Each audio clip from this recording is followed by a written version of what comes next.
Hello everyone, ఎలా ఉన్నారు అందరూ? ఈరోజు మనం చాలా ఇంపార్టెంట్ టాపిక్ గురించి మాట్లాడుకుంటున్నాం. ఎందుకంటే ఇప్పటి వరకు మీ ప్రిపరేషను ఒక ఆశతో కూడుకున్న ప్రిపరేషను, మంచి జాబ్ రావాలి అనేది. ఇప్పుడు భయంతో కూడుకున్న ప్రిపరేషను, ఎలా ఉంటుందో పేపరు, ఎంత సేఫ్ అటెంప్ట్ చేయాలి. గ్రాడ్యుయేట్ ఎగ్జామ్స్లో చూసుకున్నాం అనుకుంటే క్వశ్చన్ పేపరు అనుకున్నది ఒకటి, ఇచ్చింది ఒకటి, మీడియం టు హై లెవెల్ ఇచ్చేశాడు ఎగ్జామినరు. అయితే దానికి సంబంధించి చూసుకుంటే ఏ టాపిక్స్ అయితే ఇంపార్టెంట్ అనుకున్నారో, ఏ టాపిక్స్ నుంచి క్వశ్చన్స్ పడతాయి అనుకున్నారో అందు నుంచి తక్కువ వచ్చినాయి, ఏ టాపిక్స్ నుంచి పడవు యావరేజ్గా వస్తాయి అనుకున్నారో దాన్ని హైయెస్ట్ వెయిటేజ్ ఇచ్చేశాడు. ఎగ్జాంపుల్ కరెంట్ అఫైర్స్ చూసుకున్నాం అనుకుంటే 5-6 క్వశ్చన్స్ ఇస్తారనుకుంటే 12, 10, 15 కొన్ని షిఫ్ట్లలో 15 క్వశ్చన్లు కూడా ఇచ్చాడు. And at the same time మీకు ఫిజిక్స్, కెమిస్ట్రీ లాంటి సబ్జెక్టులు అసలు టచ్ కూడా చేయలేదు. సో ఇలాంటి సమయంలో రీసెంట్గా జరుగుతున్న ఎన్టీపీసీ పేపర్స్ని బేస్ చేసుకొని సేఫ్ స్కోర్ ఎంత ఉండాలి, ఏ సబ్జెక్ట్స్కి ఎన్ని అటెంప్ట్ చేయాలి, ఇంపార్టెంట్ ఏంటి, కరెంట్ అఫైర్స్ ఇప్పుడు ప్రస్తుతాన్ని ఎలా చూసుకుంటూ వెళ్ళాలి, అండ్ రీసెంట్గా గ్రూప్ డి కేసు ఏదైతే జరుగుతుందో అది ఎన్టీపీసీ మీద ఎఫెక్ట్ అవుతుందా లేదా, కొంతమందికి మెయిల్స్ వచ్చాయి, కొంతమందికి ఇంటిమేషన్ మనకి ఏదైతే సెంటర్ ఇంటిమేషన్ ఏదైతే స్లిప్ వచ్చినాయో అవి వచ్చినాయా లేవా, రాకపోతే ఏం చేయాలి, పేపర్ ప్యాటర్న్ కూడా చేంజ్ అయింది, దానికి సంబంధించి కూడా క్లియర్గా మాట్లాడదాము. సబ్జెక్ట్ వైజ్ ప్రతిదీ నేను మీకు ఈ వీడియోలో క్లియర్గా మాట్లాడతాను. నెక్స్ట్ 10-15 నిమిషాల వీడియో మీకు ప్రస్తుతం గేమ్ చేంజర్గా మారబోతుంది. ప్రశాంతంగా వినడానికి ట్రై చేయండి. వీడియోని కావాలంటే స్పీడ్లో చూడండి, కానీ మొత్తం చూడడానికి ట్రై చేయండి. Let's begin our video. Welcome to sky academy. Start చేసే ముందు మీ అందరికీ తెలిసిందే, ఇంపార్టెంట్ కోర్సెస్ మన దగ్గర ఉన్నాయి. హై ఈల్డ్ కోర్సెస్, రైల్వేకి సంబంధించి, ఎన్టీపీసీకి సంబంధించి మంచి కోడింగ్తో, మెమొరీ హింట్స్తో, తక్కువ టైంలో ఎక్కువ సిలబస్ని గుర్తు పెట్టుకునేలాగా చెప్పిన విధానంలో మన దగ్గర వీడియోస్ అవైలబుల్గా ఉన్నాయి. మంచి కోడింగ్తో, మెమొరీ హింట్స్తో ఛానల్లో ఆల్రెడీ వీడియోస్ చాలా పోస్ట్ చేస్తున్నాను. డెమో వీడియోస్ కావాలంటే వెళ్ళి చూడండి. తక్కువ సమయంలో మీరు రివిజన్ అవసరం లేని మెమొరీ హింట్స్తో నేను మీకు కోర్సెస్ చెప్పున్నాను, చూడడానికి ట్రై చేయండి. ఓకే, చాలా తక్కువ ప్రైస్లో అక్కడ యాప్లో కోర్సెస్ అవైలబుల్గా ఉన్నాయి. అయితే పేపర్ ప్యాటర్న్ ఫస్ట్ మన టాపిక్ వచ్చేసి పేపర్ ప్యాటర్న్ చేంజ్ అయింది కదా, దానికి సంబంధించి సబ్జెక్ట్ వైజ్ క్వశ్చన్లు రాబోతున్నాయి. ముందేమయ్యాయి, ఏవైతే 100 క్వశ్చన్లు ఏవైతే ఉన్నాయో ఆ 100 క్వశ్చన్లు యాప్టిట్యూడ్లో 30, రీజనింగ్లో 30, జిఎస్జీకేలో 40 వస్తాయని చెప్పి మనందరికీ తెలిసిందే. అయితే దానికి సంబంధించి 100 క్వశ్చన్లు షఫుల్ అయ్యి ఒక చోట ఫస్ట్ క్వశ్చన్ యాప్టిట్యూడ్ వస్తే సెకండ్ క్వశ్చన్ రీజనింగ్ వచ్చి ఉండేది, దాని తర్వాత జిఎస్ వస్తే మళ్ళీ నెక్స్ట్ యాప్టిట్యూడ్ రావచ్చు లేదా జిఎస్ రావచ్చు, ఇలా షఫుల్ అయ్యాయి. దాని వల్ల ఏమయ్యేది, మీరు వెతుక్కుంటూ వెళ్ళాలి, నా క్వశ్చన్ ఎక్కడ ఉంది, నేను ఎక్కడ ఉన్నాను, నా క్వశ్చన్ ఎక్కడ ఉంది, నా మైండ్ ఎక్కడ ఉందని వెతుక్కుంటూ తలపిక్కుంటూ ఉండేవాళ్ళు. కాకపోతే ప్రస్తుతం ఏమైపోయిందంటే, ముందు ఒక 30 క్వశ్చన్లు యాప్టిట్యూడ్, తర్వాత ఒక 30 క్వశ్చన్లు రీజనింగ్, తర్వాత జిఎస్జీకే, ఇలా ఇవ్వటం నీట్గా ప్యాటర్న్ ఒకటి డిజైన్ చేశారు. అయితే షఫిలింగ్లో టైం సేవ్ అవుతుంది, ఓకే హ్యాపీయే. కాకపోతే ఇది మంచిగా చెడుకా, ఎందుకంటే నేను ఈ మాట అంటుందా, మంచిదే కదా సార్, మంచిగా బాగుంటుంది కదా అంటే, ఏమండి మీరు ఒక గేమ్ ఆడేటప్పుడు ఆ గేమ్లో కొద్దిగా కష్టతరం మారిస్తేనే అక్కడ ఎవరైతే జెన్యూన్ కష్టపడే క్యాండిడేట్స్ బయటకు వస్తారు, అవునా? ఇప్పుడు చూసుకుంటే మనం నార్మల్గా రేస్లో పరిగెడుతూ ఉన్నాము, నార్మల్ రేస్లో పరిగెడుతూ ఉన్నాం అనుకోండి, అంత మజా ఉండదు. ఎప్పుడైనా మీకు ఏమైనా అడ్డంకులు పెట్టి దాని మీద నుంచి క్లైమ్ చేస్తూ రన్నింగ్ చేయండి అంటే, అప్పుడు గేమ్లో ఎవరైతే నిజంగా ప్రిపరేషన్లో ఉన్నారో వాళ్ళకి, ఇప్పుడు మీరు చూసుకునే ఎగ్జాంపుల్ చెప్తున్నాను, యాప్టిట్యూడ్, రీజనింగ్, జిఎస్జీకే బాగా చదివేసి ఉన్నారు కాబట్టి ఏ టైంలో ఏ క్వశ్చన్ ఎలా వచ్చినా సరే మీ మైండ్ ట్యూన్ అయిపోతూ చేసుకుంటూ వెళ్ళిపోతూ ఉంటారు. కాకపోతే ఎవరైతే తక్కువ ప్రిపేర్ అయ్యారో, లేదంటే ఎవరైతే ప్రిపరేషన్లో బాగా లోగా ఉన్నారో, వేరే ఎగ్జామ్స్ కూడా రాస్తున్నారో, వాళ్ళకి కొంతమందికి యాప్టిట్యూడ్ బాగా వచ్చి ఉంటుంది, లేదా జిఎస్ బాగా వచ్చి ఉంటుంది. వాళ్ళు ఏం చేస్తారు, ఆ సెక్షన్ని నీట్గా ఫ్రేమ్ చేసుకొని దాన్నే అటెంప్ట్ చేసి దాని వరకే మంచిగా స్కోర్ తీసుకుని రావడం. ఇలాంటి కేసెస్లో బెనిఫిట్ కొంతమందికి తక్కువ ప్రిపేర్ అయ్యే వాళ్ళకి అవ్వచ్చు అని చెప్పి నేను అంటున్నాను. ఓకే, ఎనీవేస్ ఇది మంచి తరుణమే, మంచి ఇనిషియేటివే, సబ్జెక్ట్ మనకి సెగ్రిగేట్ చేసి ఇవ్వటము. కాకపోతే కంప్లీట్గా గుడ్ న్యూస్ అయితే కాదు, గుడ్ న్యూసే కాకపోతే కంప్లీట్ గుడ్ న్యూస్ కాదు. ఓకే, సో మీ అభిప్రాయం ఏంటో నాకు కామెంట్ సెక్షన్లో మెన్షన్ చేయండి. నా అభిప్రాయం నేను చెప్తున్నాను, మీ అభిప్రాయం ఏంటో నాకు కామెంట్ సెక్షన్లో చేయండి. అయితే పేపర్ ప్యాటర్న్ చేంజ్ అయింది, ఓకే మంచి తరుణమే, వెయిట్ చేద్దాము, మంచిగా ఎగ్జామ్ రాసిన తర్వాత మాట్లాడుకుందాము. మెయిల్స్ కొంతమందికి రిసీవ్ అవ్వలేదు, దీని పరిస్థితి ఏంటి? మెయిల్స్ రిసీవ్ అవ్వలేదు, టెన్షన్ ఏం లేదు, మీ స్పామ్లో వెళ్ళి చెక్ చేసుకోండి. ఓకే, లేదా ఆర్ఆర్బీ ఎన్టీపీసీకి సంబంధించి వెబ్సైట్లో వెళ్ళి చూసుకోండి. రైల్వే మీ ఏదైతే జోన్ ఉందో, ఏదైతే జోన్ పెట్టారో అందులో వెళ్ళి ఒకసారి లాగిన్ అవ్వండి, ఓటీపీఆర్ ఐడితో మీకు తెలిసిపోతుంది. మీ ఏదైతే అప్లికేషన్ ఏదైతే ఉందో అది ప్రొవిజనల్గా యాక్సెప్ట్ అయిందా లేదా అని తెలుస్తుంది. ఓకే, సిటీ ఇంటిమేషన్ స్లిప్ రాకపోయినా టెన్షన్ ఏం లేదు, మీకు హాల్ టికెట్ రిలీజ్ అవుతుంది ఒకవేళ మీ అప్లికేషన్ యాక్సెప్ట్ అయ్యి ఉంటే. ఒకవేళ మీకు ప్రాబ్లం అవుతూ ఉంది అంటే నా నెంబర్ ఆల్రెడీ డిస్క్రిప్షన్లో ఇచ్చాను నేను మీకు, 949107937061. ఒకసారి చూడడానికి ట్రై చేయండి, నాకు వాట్సాప్లో టెక్స్ట్ చేయండి, నేను మీకు రిప్లై ఇస్తాను ఏమన్నా మీకు ప్రాబ్లం ఉన్నాయంటే. సో ఇప్పుడు ఇంపార్టెంట్ ఏంటంటే సబ్జెక్ట్ వైజ్ అటెంప్ట్స్ ఎన్ని ఉండాలి సార్, అది మేజర్ డౌట్. ఈ వీడియోకి సంబంధించి మీరు క్లిక్ చేసింది కూడా దానికోసమే నాకు తెలుసు. అయితే సబ్జెక్ట్ వైజ్కి సంబంధించి ఎన్ని ఉండాలి అని చెప్పి అడిగితే ఒక్కొక్కటి మనం మాట్లాడుకుంటూ వెళ్దాం. ఏదో మొత్తం మీద ఆప్టిట్యూడ్లో 30కి 20 తీసుకుని రండి, దానికి 20 తీసుకుని రండి, అన్ని అటెంప్ట్ చేయండి, ఇన్ని అటెంప్ట్ చేయండి, ఇది కాదు. ఒక్కొక్క సబ్జెక్ట్లో బైఫాబ్రికేట్ చేసుకుంటూ ఎక్కడ ఎంత అటెంప్ట్ చేయాలి అనేది క్లియర్గా మాట్లాడుకుంటూ వెళ్దాం.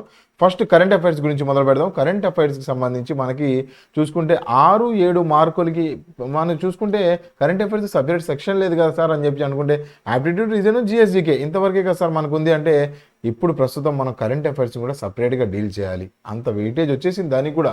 10% of the me marks, 10% of the questions 10-15 క్వశ్చన్లు వస్తూ ఉన్నాయి. సో అందుకని కరెంట్ అఫైర్స్ సపరేట్గా డీల్ చేద్దాము. ఒకసారి మాట్లాడదాం కరెంట్ అఫైర్స్ ఎలా అటెంప్ట్ చేయాలి. కరెంట్ అఫైర్స్ అనేది మనందరికీ తెలిసిందే, ఒక ఓషన్ లాంటిది, సముద్రం లాంటిది కరెంట్ అఫైర్స్. మీరు చదువుకుంటా వెళ్ళారు అనుకుంటే 100 కొద్ది 1000 కొద్ది కరెంట్ అఫైర్స్ ఫ్యాక్ట్స్ మీ మైండ్లో, మీ పుస్తకంలో యాడ్ అవుతూ వెళ్తాయి తప్ప మీ మైండ్లో యాడ్ అవుతూ వెళ్ళదు. సో అందుకని నా సజెషన్ ఏంటంటే ముందు కరెంట్ అఫైర్స్ సోర్సెస్ని లిమిటెడ్ చేయండి. మీరు ఏం చదవాలనుకుంటున్నారో క్లియర్ కట్గా ముందు క్లారిటీ తెచ్చుకోండి. ఓకే, చాలా ఉంటాయి. Monthly current affairs, weekly current affairs, daily current affairs, 6 months compilation, yearly compilation, సంవత్సరం, 2 సంవత్సరాలు, 3 సంవత్సరాలు, ఇలా చూసుకుంటా వెళ్తే చాలా కరెంట్ అఫైర్స్ మీకు కనిపిస్తూ ఉంటాయి. అన్ని కరెంట్ అఫైర్స్ మీరు ముందు వచ్చుకొని కూర్చున్నారు అనుకుంటే ఈ ఎగ్జామ్ కాదు, ఏ ఎగ్జామ్ కూడా క్రాక్ చేయలేరు. మేజర్గా మనం చూసుకోవాల్సింది ఏంటంటే ఈ కరెంట్ అఫైర్స్కి సంబంధించి మీరు ఏం చేయాలంటే ఫస్ట్ ఈ ఏదైతే కాన్సెప్ట్ సంబంధించి ఏదైతే కంటెంట్ ఉందో దాన్ని లిమిట్ చేయండి. 6 నెలల కరెంట్ అఫైర్స్ చాలు, దానికన్నా ఎక్కువ వెళ్ళకండి. ఎన్టీపీసీ అండర్ గ్రాడ్యుయేటే మీరు రాస్తుంది, అండర్ గ్రాడ్యుయేట్ వరకే ఉండండి. ఓకే, 10 క్వశ్చన్లలో 7-6 క్వశ్చన్లు అటెంప్ట్ చేయండి, మంచి చాలు. దానికన్నా ముందు 10కి 10 వెళ్ళకండి. ఈ 6 క్వశ్చన్లు ఏవైతే ఉన్నాయో మోస్ట్లీ మీకు రీసెంట్ కరెంట్ అఫైర్స్ నుంచే ఇస్తాడు. ఏ పేపర్ అయినా చూసుకోండి, రీసెంట్ పేపర్ ఎన్టీపీసీ ఓపెన్ చేసుకోండి, మీకు రీసెంట్ కరెంట్ అఫైర్స్ 6 నెలల నుంచే ఇస్తాడు. దాని పై నుంచి వెళ్ళాలి అనుకుంటే ఆ మిగతా 3 క్వశ్చన్లు 4 క్వశ్చన్లు ఉన్నాయి కదా, దాని నుంచి ఇచ్చే ఆస్కారం ఉంది. సో ముందు మీరు ఆ 6 క్వశ్చన్లు 7 క్వశ్చన్లు టార్గెట్ చేయడానికి ట్రై చేయండి. అందు నుంచి మీకు మార్కు వెళ్ళకుండా చూసుకోండి. ఓకే, అందు కూడా ఎలా ప్రిపేర్ అవ్వాలంటే మీరు ఫస్ట్ ఏం చేయాలంటే ఈ 6 నెలల కంపైలేషన్ రెడీ చేసుకోండి, 6 months కంపైలేషన్ రెడీ చేయండి. స్పోర్ట్స్, అపాయింట్మెంట్స్, దాని తర్వాత మీరు చూసుకుంటే ఇలా డిఫరెంట్ ఫ్యాక్చువల్ రిలేటెడ్ ఉన్నాయి కదా, అపాయింట్మెంట్స్, స్పోర్ట్స్, దాని తర్వాత ర్యాంక్ అండ్ ఇండిసెస్, ఇలాంటి ఏదైతే లిస్ట్ అవుట్ నేను ఇస్తాను ఇప్పుడు మీకు, ఆ లిస్ట్ అవుట్కి ప్రకారంగా మీరు ముందు అవి రెడీ చేసుకోండి. దానికి సంబంధించి ఒక 10-15 పేజీలు మెటీరియల్ రెడీ చేసుకోండి. 10-15 మెటీరియల్ రెడీ చేసుకొని సింగిల్ లైన్ మెటీరియల్స్ రెడీ అవ్వాలి మీకు. సింగిల్ లైన్ ఎగ్జాంపుల్ అపాయింట్మెంట్ ఏంటి, ఫస్ట్ ఏదో ఒక అపాయింట్మెంట్. రీసెంట్గా రిజర్వ్ బ్యాంక్ ఆఫ్ ఇండియాకి గవర్నర్గా ఎవరిని అపాయింట్ చేశారు, ఓకే, ఒక లైను, దానికి ఆన్సరు క్లియర్గా ఆ లైన్ మెటీరియల్ రెడీ చేయండి. దాని తర్వాత ఏం చేయాలంటే 1 word మెటీరియల్, ఆర్బీఐ అనే మాట మాత్రమే రాయాలి అక్కడ. ఆ ఆర్బీఐ అనే పదం చూడంలోనే మీకు ఎలా ఉండాలంటే నెక్స్ట్ 10 పేజీల మెటీరియల్ రెడీ చేశారు కదా, ఇప్పుడు 2 పేజీల మెటీరియల్ రావాలి మీకు. ఆ 10 నుంచి 2కి తయారవ్వాలి. ఎలా తయారవ్వాలంటే reserve Bank of India governor రాశారు, గవర్నర్ పేరు రాశారు, నెక్స్ట్ మీరేం రాయాలి, ఆర్బీఐ అనే ఒక పదం మాత్రమే రాయాలి ఆ 2 పేజీల మెటీరియల్లో.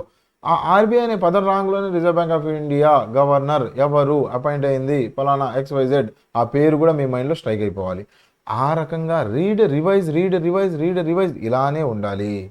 ఓకే, సో మీరు ఆ రకంగా మీరు ఫ్యాక్ట్స్ని గుర్తుపెట్టుకోగలిగితే మంచిగా ఈ ఎగ్జామ్ క్రాక్ చేసుకోవచ్చు. ఫ్యాక్ట్స్ బాగా గుర్తుపెట్టుకోండి. గుర్తుండలేదా, ఆల్రెడీ మన దగ్గర ఆల్రెడీ కోర్సెస్లో అవైలబుల్గా ఉన్నాయి. రీసెంట్గా చూడండి, మనకి రామానుజన్ ఏ journey of the great mathematician అని చెప్పి ఒక పుస్తకం రాశారు. ఎవరు రాశారు అంటే మనకి మేజర్ ఆథర్ వచ్చేసి డి అరుణ్ సింఘాల్ గారు రాశారు. రామానుజన్ మ్యాథమెటిక్స్ గురించి మీ అందరికీ తెలిసిందే. రామానుజన్ గారు మనకు తెలిసిందే మ్యాథ్స్కి సంబంధించి. ఓకే, సింగాల్ అనే పేర్లో మీరు చూసుకుంటే సైన్ కనిపిస్తుంది, sine theta cos theta sine, Singhal sine theta cos theta, 4 ఆప్షన్స్లో సింగాల్ అనే పదం కనిపింగ్లోనే రామానుజన్ గారి పేరు కనిపింగ్లోనే మీకు సింగాల్ సైన్ సింపుల్గా క్లిక్ అయిపోతుంది, జస్ట్ టిక్ చేసి వచ్చేస్తారు. అలా మన దగ్గర కోర్సెస్ మంచి కోడింగ్తో. అలానే స్పోర్ట్స్ గురించి చాలా ఇంపార్టెంట్, స్పోర్ట్స్ గురించి చదవాలి. స్పోర్ట్స్లో ఎవరెవరు ఏమేమి గెలిచారు డెప్త్గా వెళ్ళవసరం లేదు, కాకపోతే మేజర్ ఈవెంట్స్ మాత్రం చూసుకోవడానికి ట్రై చేయండి. ఇప్పుడు చూడండి, ప్యారిస్ డైమండ్ లీగ్ ఉన్నారు, అందులో ఎవరు గెలిచారు, నీరజ్ చోప్రా గారు గెలిచారు. నీరజ్ చోప్రా గారు ఎలా గుర్తుపెట్టుకుంటాము, డైమండ్ ఎవరి దగ్గర ఉంటుంది, రాజుల తల మీదే ఉంటుంది కదా, సో డైమండ్ కిరీటాలు ఉంటాయి కదా. అలానే నీరజ్ చోప్రా గారు రీసెంట్గా చూసుకుంటే ఆడి ఇండియాకి బ్రాండ్ అంబాసిడర్. ఆడి కార్లు ఎవరు తీసుకొని వెళ్తారు, రాజులే ఆడి కార్లు తోడుతూ ఉంటారు. మీడియం మధ్యతరగతి below middle class rich people కూడా ఎక్కువ ఆడి వాడరు, రాజులే వాడతారు, బిలియనీర్సే వాడతారు. ఎనీవేస్ ఇలా మీరు స్పోర్ట్స్ కరెంట్ అఫైర్స్ కానీ ప్రతిదీ గుర్తుపెట్టడానికి ట్రై చేయండి. కష్టపడుతున్నారా? కరెంట్ అఫైర్స్ కోర్స్ ఆల్రెడీ యాప్లో అవైలబుల్గా ఉంది. మంచి కోడింగ్తో 6 months కంపైలేషన్, వీక్లీ మంత్లీ పీడిఎఫ్స్తో మీకు టెస్ట్ సిరీస్తో సహా అందులో అవైలబుల్గా ఉంది. చాలా తక్కువ ప్రైస్, 300, 200 ఇంత తక్కువ ప్రైస్లోనే మీకు మంచి కంటెంట్ అవైలబుల్గా ఉంది. చూడడానికి ట్రై చేయండి. నెక్స్ట్ చూసుకున్నాం అనుకుంటే కరెంట్ అఫైర్స్ సేఫ్ అటెంప్ట్ పెట్టా అంటే 6 నుంచి 7 మార్కులు. మీరు 6 నుంచి 7 మంచి క్వశ్చన్లు అటెంప్ట్ చేయండి. ఓకే, అనవసరంగా నెగిటివ్ మార్కులు ఎక్కువ పెట్టారనుకోండి నార్మలైజేషన్లో స్కోర్ తక్కువ అయిపోతుంది. 5, 6, 7 ఈ నెంబర్ మాత్రమే మైండ్లో పెట్టుకోండి. వరస్ట్ సినారియోలో 5, మంచి సినారియోలో 6, 7 అంతే. దానికన్నా ఎక్కువ వెళ్ళకండి. తెలిసినా సరే మీకు తెలిసినా తప్పులు చేసి వస్తారు. అందుకని ఒక 6, 7 టార్గెట్ పెట్టుకోండి. దానికన్నా 10కి 10 టార్గెట్ పెట్టకండి. రైట్, నెక్స్ట్ చూసుకున్నాం అనుకుంటే జిఎస్జికే గురించి మాట్లాడుకుందాం. కరెంట్ అఫైర్స్ అయిపోయింది కదా, జిఎస్జికే గురించి మాట్లాడుకుందాం. జిఎస్జికేకి సంబంధించి మీరు ఏం చేయాలంటే ముందు అన్ని సబ్జెక్ట్స్ ఏవైతే ఉన్నాయో పాలిటీ కానీ, హిస్టరీ కానీ, జియోగ్రఫీ కానీ ప్రతి సబ్జెక్ట్లో ఒక 3-4 ఇంపార్టెంట్ టాపిక్స్ని మీరు రెడీ చేసుకోండి.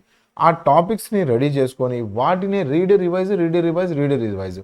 సార్ మాకు తెలియదు ఏవి ఇంపార్టెంటో, గతంలో పేపర్ని అనలైజ్ చేసుకుంటూ ప్రస్తుత పేపరు, ఎన్టీపీసీ, ఏఎల్పి ఇవన్నీ అనలైజ్ చేస్తూ నేను మీకు ఒక లిస్ట్ ఇచ్చాను.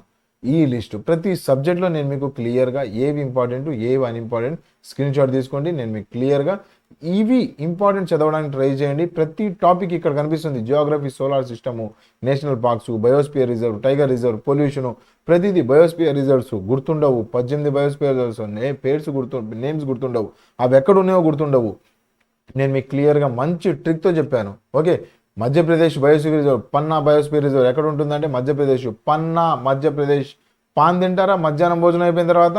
పాన్ తింటారు కదా మధ్యాహ్నం. పన్నా బయోస్పియర్ రిజర్వ్ మధ్యప్రదేశ్లో ఉంది. ఇలా సింపుల్ కోడింగ్తో నేను ఆల్రెడీ కోర్సెస్ ఈ టాపిక్స్ ఏవైతే కనిపిస్తున్నాయో మీకు ఆ టాపిక్స్ మొత్తాన్ని 20 హైల్డ్ టాపిక్స్ అని చెప్పి జస్ట్ 150 రూపీస్కి మీకు మంచి కోర్స్ ఒకటి అవైలబుల్ చేశాను యాప్లో. ఇవన్నీ మంచి కోడింగ్తో అక్కడ అవైలబుల్గా ఉన్నాయి. ఓకే, మీరు జస్ట్ 1-2 సార్లు చూసుకున్నారనుకుంటే ప్రాక్టీస్ చేసుకుంటే సరిపోతుంది. అంత మంచి కంటెంట్, టైం వేస్ట్ చేసుకోకండి. ఒక్కసారి యాప్ డౌన్లోడ్ చేసుకోండి, చూడండి, ఒకసారి ట్రై అయిపోతుంది. సో ఇప్పుడు ఏంటి, జిఎస్జికే సేఫ్ అటెంప్ట్ ఎంత సార్? సేఫ్ అటెంప్ట్ వచ్చేసి జిఎస్జికేకి ఆ 30 మార్కులు ఏవైతే ఉన్నాయో అందులో జిఎస్ని చాలా వరకు పక్కన పెట్టడానికి ట్రై చేయండి. ఫిజిక్స్, కెమిస్ట్రీ కొద్దిగా తక్కువే అడుగుతున్నాడు, పక్కన పెట్టడానికి ట్రై చేస్తే మంచిది. ఓకేనా? అండ్ బయాలజీ కొద్దిగా అడుగుతున్నాడు, డైజెస్టివ్ సిస్టమ్ అవన్నీ నేను మీకు ఇచ్చాను, అందులో చూడడానికి ట్రై చేయండి. ఓవరాల్గా ఈ 30 మార్కులకి రఫ్గా మీరు 20 నుంచి 22 మార్కులు అటెంప్ట్ చేయండి. దానికన్నా ఎక్కువ వెళ్ళకండి. ఓకే, పేపర్ టఫ్గా వస్తుంది. మొత్తం 30కి 30 వెళ్ళి బబుల్ చుట్టొస్తాను, లేదంటే ఆన్లైన్ ఎగ్జామ్ కదా అన్ని గ్రీన్ పెట్టొస్తాను అని చెప్పి కుదరదు, వద్దు. 20 నుంచి 22. ఓకే, సో ఓవరాల్గా ఈ 40 మార్కులు జిఎస్, జీకే అండ్ కరెంట్ అఫైర్స్లో 40 మార్కులకు గాను మీరు ఒక 26, 27 అంతే, దానికన్నా ఎక్కువ వద్దు. 26, 27 సేఫ్ స్కోరు. దానికన్నా ఎక్కువ వెళ్ళారా నెగిటివ్స్ ఎక్కువ అయిపోతే అనవసరంగా కష్టపడతారు. రైట్, సో జిఎస్జికే గురించి దీని గురించి మనం మాట్లాడుకుందాం. నెక్స్ట్ యాప్టిట్యూడ్ రీజనింగ్ 30 పేపర్ ఈజీగానే నార్మల్గానే వస్తుంది. రీజనింగ్లో అయితే చాలా వరకు రీసెంట్గా జరిగిన ప్రతి ఎగ్జామ్లో రీజనింగ్ బాగానే వచ్చింది అని చెప్పి స్టూడెంట్ రివ్యూస్ అండ్ పేపర్స్ మనం అనలైజ్ చేసిన తర్వాత కూడా మనకు కనిపిస్తూ ఉంది. రీజనింగ్ సంబంధించి కొద్దిగా ఏవైతే మీకు లెటర్ సిరీస్ ఏవైతే ఉన్నాయో దాని తర్వాత నెంబర్ సిస్టమ్ ఏదైతే ఉందో దానికి సంబంధించి కొద్దిగా చూసుకోవడానికి ట్రై చేయండి. కొత్త ప్యాటర్న్స్ ఇవ్వడానికి ట్రై చేస్తూ ఉన్నారు. సో ఓవరాల్గా రీజనింగ్లో చూసుకుంటే ఒక 25 మార్కుల నుంచి 27 మార్కులు రావడానికి ట్రై చేయండి 30కి. అవునా? అవును, 80% మార్కులు మినిమం రావాల్సిందే. అందులో యాప్టిట్యూడ్కి సంబంధించి ఒక 25 మార్క్స్ వస్తే చాలా మంచిది. మంచి స్కోరు యాప్టిట్యూడ్కి సంబంధించి 25, 26. రైట్, సో ఓవరాల్గా ఇలా చూసుకుంటా వెళ్తే ఓవరాల్గా మనకి యాప్టిట్యూడ్లో ఒక 26 మార్కులు, 25 మార్కులు, రీజనింగ్లో 26 నుంచి 27 మార్కులు, దాని తర్వాత జిఎస్జికేలో చూసుకున్నాం అనుకుంటే ఒక 25, 26, 27 సేఫ్ స్కోరు. ఓకే, మొత్తం మీద చూసుకుంటే మనకి వర్స్ట్ కండిషన్లో ఒక 65, 60 దాటించండి సరిపోతుంది. దానికన్నా అవసరం లేదు. 65, 66 దాటించండి. వరస్ట్ సినారియోలో 63, 64 వచ్చినా క్వాలిఫై అయ్యే ఛాన్సెస్ ఉన్నాయి. నార్మలైజేషన్లో పైకి వెళ్ళిపోతాయి ఆ మార్క్స్. ఓకే, దానికన్నా ఎక్కువ అవసరం లేదు, టెన్షన్ పడకండి. సబ్జెక్ట్కి 20, 22 మార్కులు చాలు. సబ్జెక్ట్కి 20, 22 మార్కులు చాలు. నేను ఇందాక మీకు చెప్పింది సేఫ్ అటెంప్ట్స్ 25, 26 సేఫ్ అటెంప్ట్స్. అందులో నుంచి మళ్ళీ నెగిటివ్ మార్కులు పోతాయి మీకు. ఓవరాల్గా రఫ్ మేజర్ స్కోర్ వచ్చేసి నెట్ స్కోర్ 20 పైన ఉంటే చాలు, ప్రశాంతం కూర్చోవచ్చు, మీరు క్రాక్ అయిపోతుంది ఎగ్జామ్. ఓకే, సో జాగ్రత్తగా చూడండి. దాని తర్వాత మీకు సబ్జెక్ట్ వైజ్ వెయిటేజ్ చెప్పేశాను కదా. టెస్ట్ సిరీస్ ఏమేమి ఫాలో అవ్వాలి సార్ ప్రస్తుతానికి. ఆల్రెడీ పేపర్ ప్యాటర్న్ మీరు చూశారు. ఎప్పటి నుంచి నేను చెప్తున్నా ఒకే మాట, టెస్ట్ సిరీస్ ఫుల్ లెంత్ కూర్చోకండి. ఫుల్ లెంత్ కూర్చున్నారా 2-3 గంటలు ఎగిసిపోతాయి. అనవసరంగా ఈ టైంలో ఫుల్ లెంత్ కూర్చోకండి. మీరు ఏదైతే చదివారో దాన్ని రివిజన్ చేయాలి. టెస్ట్ సిరీస్ మీకు భయపెడుతూ ఉంటాయి. ఏవైతే రివిజన్ చేశారో వాటి మీద టెస్ట్ రాయండి. పాలిటీలో అమెండ్మెంట్స్ గురించి చూసారా, పాలిటీలో ఫండమెంటల్ రైట్స్ గురించి చూసారా, ఫండమెంటల్ రైట్స్ గురించి టెస్ట్ రాయండి, బాగుంటుంది. కానీ అనవసరంగా ఫుల్ పాలిటీ రాయడం కానీ లేదంటే ఫుల్ మొత్తం జిఎస్ మొత్తం రాయడానికి కానీ అలా చేయకండి, అది తప్పు పద్ధతి. ఇప్పుడు చేయాల్సింది ఏంటంటే ప్రీవియస్ ఇయర్ పేపర్స్ తీసుకోండి, మంచిగా పాలిటీలో సబ్జెక్ట్ వైజ్ సెగ్రిగేట్ చేసి మన యాప్లో కూడా ఫ్రీ టెస్ట్ సిరీస్ ఉన్నాయి, ఒకసారి చూడడానికి ట్రై చేయండి. అండ్ ఒకవేళ ఫుల్ టెస్ట్ రాయాలి అనుకుంటే మీకు భయం ఉంది ఎగ్జామ్ సంబంధించి, ఎగ్జామ్ అట్మాస్ఫియర్ నాకు కావాలి అనుకున్నాను అనుకోండి, 3 రోజులు లేదా 4 రోజులకు ఒక్క టెస్ట్ ఫుల్ లెంత్ రాయండి, దానికన్నా ఎక్కువ వద్దు. ఓకే, ఫుల్ లెంత్ టెస్ట్ రాయటము, దానికోసం అనలైజ్ చేసుకుంటూ కూర్చోవటము ఇప్పుడు టైం కాదు. అది చదివింది రివైజ్ చేసుకోవటం ఇప్పుడు టైము. ఓకే, ఏదైతే నీకు వచ్చిన శక్తి ఏదైతే ఉందో, నీకు వచ్చిన సబ్జెక్ట్ ఏదైతే ఉందో దాన్ని స్ట్రాంగ్ చేసుకోవడమే నీకు ఇప్పుడు ఇంపార్టెంట్. ఓకే, ఇందాక చెప్పడం మర్చిపోయాను, కరెంట్ అఫైర్స్కి సంబంధించి కూడా ఏదైతే నీకు సబ్జెక్ట్ ఏదైతే వస్తుందో, పాలిటీ బాగా వస్తుంది. ఇందాక 6 months కంపైలేషన్ చదవమన్నాను కదా, అయితే 6 months కంపైలేషన్తో పాటు నీకు పాలిటీ వచ్చా, జియోగ్రఫీ వచ్చా, హిస్టరీ వచ్చా, ఏదైతే నీకు సబ్జెక్ట్ బాగా వచ్చో దానికి సంబంధించి నువ్వు టైం ఎలాగో తక్కువ కేటాయిస్తావు కాబట్టి దానికి కరెంట్ అఫైర్స్ యాడ్ చేయడానికి ట్రై చేయండి. ఓకే, నేను మీకు పాయింట్ కూడా ఇచ్చాను దానికి సంబంధించి, కరెంట్ అఫైర్స్కి సంబంధించి. ఒకసారి చూడండి. ఎస్, లాస్ట్ పాయింట్ చూడండి. సబ్జెక్ట్ వైజ్ స్ట్రాంగ్ ఏదైతే మీకు ఉందో ఆ స్ట్రాంగ్ సబ్జెక్ట్ని మీరేం చేస్తారంటే 6 months, last 6 months current affairs politics సంబంధించి అనుకుందాం. పాలిటిక్స్ సంబంధించి గత 6 నెలల్లో పాలిటీలో కరెంట్ అప్డేటెడ్ న్యూస్లు ఏమున్నాయి అని చెప్పి ఒక గంట వీడియో, అరగంట వీడియో యూట్యూబ్లో చాలా దొరుకుతాయి. మన దగ్గర కూడా ఆల్రెడీ మన యాప్లో ఉన్నాయి, at the same time YouTube ఛానల్లో కూడా ఉన్నాయి. గత 6 నెలల్లో పాలిటిక్స్ సంబంధించి న్యూస్ ఏంటి చూడడానికి ట్రై చేయండి. ఒక గంట వీడియో, అరగంట వీడియో చూసి ఏదైతే మీరు పాలిటీ గురించి చదివారు కదా దాంట్లో యాడ్ ఆన్ నోట్స్ యాడ్ చేయండి, అంతే. ఓకే, ఎక్కువ టైం స్పెండ్ చేయకండి, ఒక అరగంట, గంట. సో మీకు ఏమవుతుందంటే స్టాటిక్తో పాటు కరెంట్ అప్డేటెడ్ మెటీరియల్ దానికి అక్కడే రెడీ అయిపోతుంది ఎగ్జామ్ టైంలో. కొత్త సబ్జెక్ట్ చదవాలి, కొత్తవి వద్దు. మీకు ఏదైతే సబ్జెక్టు స్ట్రాంగ్గా ఉన్నారో దానిలో నుంచే కరెంట్ అఫైర్స్ యాడ్ చేయండి. కరెంట్ అఫైర్స్ యాడ్ చేస్తూ ఉంటే ఏమవుతుందంటే స్టాటిక్ సబ్జెక్టు చదవడానికి ఇంట్రెస్ట్ ఇంకా పెరుగుతుంది. ఆ ఫండమెంటల్ ఆర్టికల్ 16 గురించి చదివారండి మీరు, డిస్క్రిమినేషన్కి సంబంధించి చదివారనుకుందాము. ఓకే, రీసెంట్గా ఏదైనా న్యూస్లో అది ఉందనుకోండి, దాని గురించి చదువుతున్నాను అనుకోండి, వీళ్ళని డిస్క్రిమినేట్ చేశారు, వాళ్ళని డిస్క్రిమినేషన్ చేశారు. ఓకే, ఐటీ గ్రూప్ డికి సంబంధించి 10th ఇంటర్ మీద కేసు జరుగుతుంది. 10th వాళ్ళు ఏమంటారంటే ఐటీఐ వాళ్ళని ఇస్తే మమ్మల్ని డిస్క్రిమినేట్ చేసినట్టు, మమ్మల్ని తక్కువ చేసి చూసినట్టు, లేదంటే డిస్క్రిమినేట్ చేసినట్టు. ఐటీఐ వాళ్ళు ఏమంటారంటే 10th వాళ్ళని ఇస్తే మమ్మల్ని డిస్క్రిమినేట్ చేస్తున్నట్టు ఆర్టికల్ 16 ట్యాగ్ చేసి కేసేశారు. సో ఇలా మీరు చదువుతూ వెళ్తే ఆ సబ్జెక్ట్ని స్ట్రాంగ్ చేసుకుంటూ వెళ్తూ ఉంటారు. మీరు స్టాటిక్ని యాడ్ చేయడానికి ట్రై చేయండి. ఓకే, ఎక్కువ కాదు, మళ్ళీ 6 months 1 year, దానికన్నా ఎక్కువ వెళ్ళకండి. 2024లో 23లో ఏం జరిగినాయి వద్దు, ఇప్పుడు ఏం జరిగినాయో అవి చూడడానికి ట్రై చేయండి. ఓకే, సో నెక్స్ట్ చూసుకుంటే టెస్ట్ సిరీస్ గురించి మాట్లాడుకున్నాం కదా. టెస్ట్ సిరీస్ తర్వాత కరెంట్ అఫైర్స్ సంబంధించి గ్రూప్ డి కేసు ఏమైంది, గ్రూప్ డి సంబంధించి నేను చిన్న వాటికి వీడియో, ఇవాళ ఏమైంది, బెంచ్ ఏం చెప్పింది, లాయర్ వచ్చాడా లేదా, లాయర్ వెళ్ళిపోయాడు, ఈరోజు లాయర్ సెలవంట, ఇవన్నీ వీడియోలు చేసుకుంటా వెళ్ళిపోతే 10-15 నిమిషాలు 20 నిమిషాలు మీ టైం వేస్ట్ అవుతూ ఉంటుంది తప్ప అక్కడ అప్డేట్ ఏమి ఉండదు. పక్కాగా క్లారిటీగా కేసు రిజల్ట్ వచ్చిన తర్వాత కావాలంటే వీడియో మాట్లాడుకుందాం, ఏం జరిగిందో మాట్లాడుకుందాం, 10 నిమిషాలు టైం వేస్ట్ చేసుకోవచ్చు. ఓకే, ఇప్పుడు వద్దు, అనవసరమైన టైం వేస్ట్ వద్దు. ప్రస్తుతానికైతే కేసు హియరింగ్లో ఉంది, దాని గురించి ఏం తేలలేదు, మీ ఎన్టీపీసీకి దానికి ఏం దక్కలేదు. గ్రూప్ డి ఏమైనా ఎగ్జామ్ పోస్ట్ పోన్ అవ్వచ్చు, అయితే నేను చెప్తాను మీకు. ఓకేనా?